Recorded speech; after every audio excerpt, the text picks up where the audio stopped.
Hi dear students, welcome back to our YouTube channel KP study में। आज हम लोग पढ़ने वाले हैं कक्षा 12 गणित प्रश्नावली 4F, जिसमें हम लोग क्वेश्चन नंबर फर्स्ट में देखेंगे, जिसमें हमें संगत और असंगत ज्ञात करना है कि कौन सा जो इक्वेशंस दिए गए हैं संगत होंगे और कौन से असंगत होंगे। ये देखते हैं, हमारा क्वेश्चन नंबर फर्स्ट दिया गया है कि x + 2y = 2, 2x + 3y = 3। तो इसमें हमें संगत और असंगत के रूप में वर्गीकृत करना है। तो आइए हम देख लेते हैं पहले संगत कब होगा और असंगत कब होगा। तो यहाँ से हम समझ लेते हैं कि ये जब फर्स्ट हमारा दिया गया है x + 2y = 2, 2x + 3y = 3, तो इसमें हमारा फार्मूला यूज होगा ax = b। तो इसमें ax = b, जो a है हमारा a x और y के साथ इक्वेशंस के साथ जो आगे मल्टीपल रहेंगे यानी गुणांक जिसे कहते हैं वो हमारा a होगा, और जो x y हैं इक्वेशंस में वो x y कैपिटल X के स्थान पर रखे जाएंगे, और जो b है ये अचर वाली वैल्यूज रखी जाएंगी। तो यहाँ से हम इस फार्मूले के अनुसार इसे लिखेंगे। तो यहाँ से आ जाएगा 2, यहाँ से 1 होगा पहले हमारा इस वाले x का गुणांक, और इस वाले x का गुणांक हमारा 2 है तो यहाँ पे 2, फिर y का गुणांक यहाँ पे 2 है तो यहाँ पे हमने 2 लिखा। यहाँ पे y का गुणांक देखे तो 3 है, यहाँ पे हमने 3 लिख दिया। अब x वाली वैल्यू, तो x और y दो टर्म दिए गए हैं तो यहाँ पे x और y लिख दिया, बराबर का सिंबल। इसके बाद b की वैल्यू, तो b की वैल्यू अचर वाली वैल्यू होगी, तो हमारा यहाँ पे b की वैल्यू 2 और 3 था। इस तरह से हमने इस वैल्यूज को पुट कर दिया। अब यहाँ से हमें ज्ञात करना है कि संगत और असंगत ज्ञात करना है। तो हमें दिखाना है कि संगत और असंगत कब होंगे, जब यहाँ से जो a दिया है हम इसे पहले डिटर्मिनेंट यानी सारणिक के रूप में चेंज करेंगे और वहाँ से सारणिक a का मान निकालेंगे।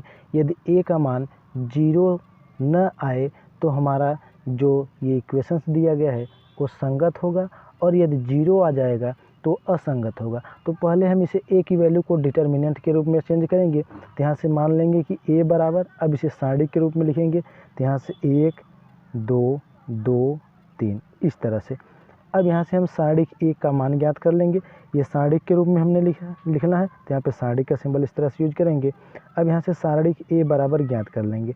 तो सारणिक a जानते हैं, 2 कोटि का सारणिक ज्ञात करने के लिए हमें 13 गुणा करके घटाना होता है। तो यहाँ से 3 में जब 1 का गुणा करेंगे तो यहाँ से 3 गुणे 1, फिर यहाँ माइनस, अब इस 2 का 2 में गुणा करेंगे तो 2 गुणे 2।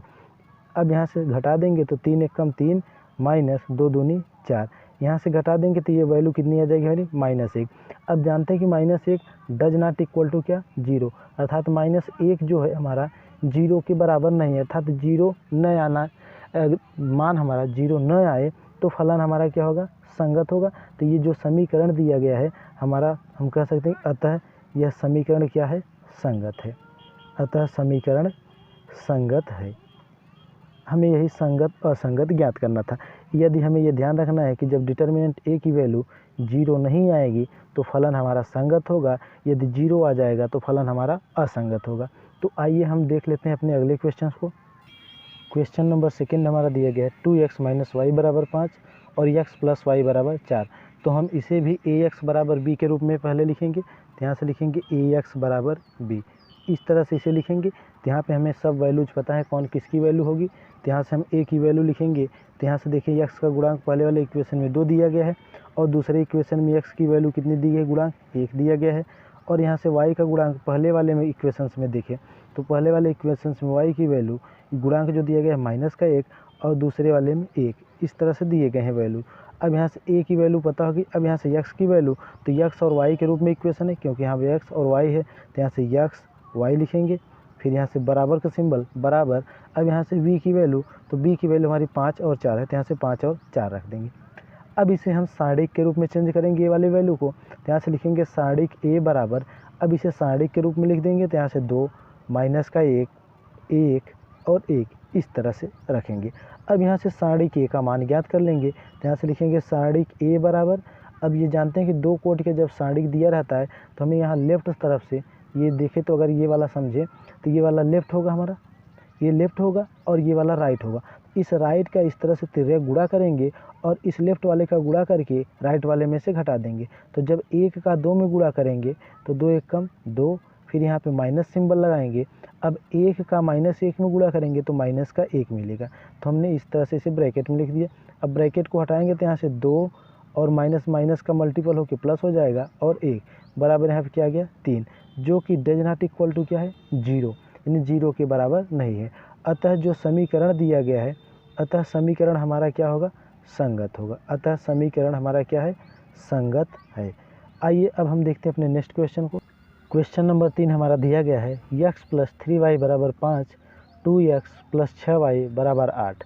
तो हमें ज्ञात करना है कि ये फलन जो समीकरण दिया गया है ये संगत होगा या असंगत। तो यहाँ पे पहले हम इस वैल्यू को ax = b के रूप में लिखेंगे। तो ax = b, तो यहाँ से a की वैल्यू हमारी हो जाएगी 1 और 2, फिर यहाँ पे 3 और 6। तो ये a की वैल्यू होती क्या है हमारी, तो यहाँ पे जो यक्स देखें तो यहाँ पे परफेक्टली यक्स ही लिखा है, तो इसके आगे कोई संख्या नहीं, तो यहाँ पे 1 का गुणा कर सकते हैं। तो ये जो आगे गुणा होगा अंक का वो गुणांक होता है। तो यहाँ यक्स का गुणांक कितना है 1, जो कि हमने यहाँ पे लिख दिया। और यहाँ पे यक्स के साथ देखें तो गुणांक कितना है, यहाँ पे 2 का गुणा है, तो यहाँ गुणांक 2। और वाई के साथ यहाँ देखें तो 3 है, तो यहाँ पे 3। और वाई के साथ यहाँ पे देखें तो 6 है, तो यहाँ पे 6। ये हमारा a का वैल्यू हो गया। अब यहाँ से x की वैल्यू लिखेंगे, तो x वाली वैल्यू में x और y जो फलन हमारे दिए रहेंगे समीकरण में, तो x और y ही दिया गया, तो x और y होगा बराबर b। तो जो अचर वैल्यूज दिए हैं इक्वल के बाद, तो यहाँ से इक्वल के बाद 5 और 8 दिया गया है, यहाँ से 5 और 8।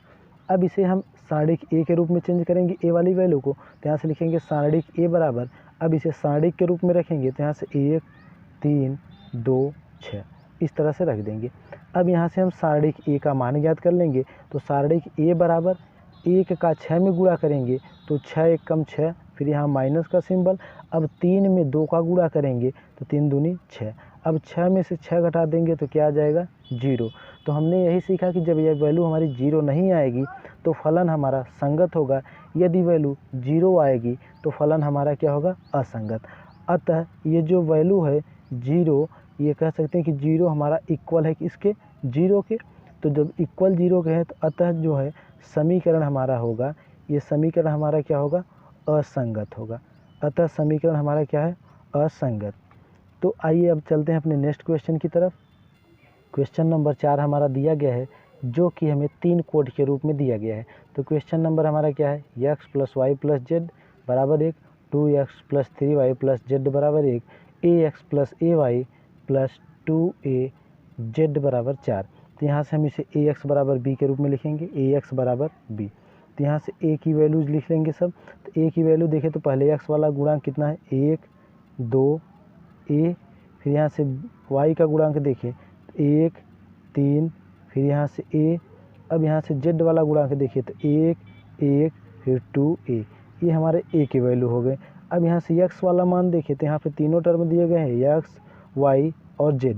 तो x y z बराबर यहाँ से b अचर वाली वैल्यू हमें दी गई है 1, फिर यहाँ पे 1 सॉरी यहाँ पे 2 दिया गया है, यहाँ पे 2 है 2, फिर यहाँ लिखेंगे 2 और ये वैल्यू 4।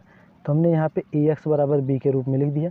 अब यहाँ से हम सारणिक a का मान ज्ञात करेंगे, तो यहाँ इसे सारणिक a बराबर लिखेंगे। अब इसे सारणिक के रूप में तो 1 2 a, फिर 1 3 a 1 1 2 a, इस तरह से हमने इसे सारणिक के रूप में रख दिया। अब यहाँ से इस सारणिक को सॉल्व करेंगे। तो जानते हैं कि जब 3 कोट का सारणिक होता है तो इसे सॉल्व करने के लिए हम पहले कुछ सिंबल्स यूज करते हैं, जैसा कि हमने सीखा है। तो यहाँ पे प्लस, फिर यहाँ माइनस, फिर यहाँ प्लस, अर्थात इस वाले अवयव को लेंगे तो चिन्ह प्लस लेंगे, इसे लेंगे तो माइनस और इसे लेंगे तो प्लस। अब जिस अवयव को लेंगे हम उसी के अनुदिश रो को भी और कॉलम को भी छोड़ देते हैं। तो आइए सॉल्व करते हैं, सारणिक ए का मान ज्ञात करते हैं। तो सारणिक ए बराबर, यहाँ से हम 1 को लेंगे तो 1 को प्लस के साथ लेना है, तो ये हमारा फर्स्ट अवयव, हम यहाँ सिंबल प्लस को नहीं रखेंगे। तो यहाँ से हमने 1 को ले लिया, तो इस तरह से ये वाला हमारा रो भी छूट जाएगा और ये वाला कॉलम। तो इस 3 का, ये 2a का 3 में गुणा होगा, तो यहाँ से आ जाएगा 3 दूनी 6, फिर यहाँ बीच में माइनस, a का a में गुणा होगा, तो यहाँ से आ जाएगा a। फिर अगले वाले अवयव को लेंगे, तो अगला अवयव क्या है हमारा माइनस का 1, क्योंकि 1 है लेकिन चिन्ह क्या लेंगे माइनस, तो यहाँ से माइनस का 1 आ जाएगा। अब फिर हम इस वाले रो को छोड़ेंगे और इस वाले कॉलम को, तो यहाँ से 2a का 2 में गुणा होगा तो 4a, फिर माइनस a का 1 में गुणा होगा, तो यहाँ से a आ जाएगा। फिर अगले अवयव को लेंगे तो प्लस के साथ, तो प्लस का 1। अब इस वाले रो को छोड़ेंगे और इस वाले कॉलम को, तो इस वाले कॉलम को छोड़ेंगे तो बचेगा यहाँ से 2 3 a, इसका इसमें गुणा होगा तो 2a का a में गुणा होगा तो 2a माइनस 3 का a में गुणा होगा तो 3a। इस तरह से निकल के आ जाएगा। अब इसे हम सॉल्व कर लेते हैं तो 6a में से a घट जाएगा तो यहाँ से आ जाएगा 5a। फिर यहाँ पे माइनस चिन्ह है तो माइनस 4a में से a घटेगा तो क्या आ जाएगा 3a। फिर यहाँ पे प्लस चिन्ह है तो प्लस, अब यहाँ 2a में से a घटे, 2a में से 3a घटेगा तो आएगा क्या माइनस का a। अब यहाँ इसे ब्रैकेट हटाएंगे तो आगे सॉल्व करेंगे तो यहाँ से 5a माइनस 3a माइनस का प्लस में गुणा होगा तो माइनस मिलेगा, माइनस का a। अब ये माइनस वाला माइनस वाले में जुट जाएगा लेकिन चिन्ह हमारा माइनस ही रहेगा तो यहाँ से जोड़ देंगे तो यहाँ से सारिक a बराबर आ जाएगा 5a माइनस 3a में एक a और जोड़ देंगे तो 4a।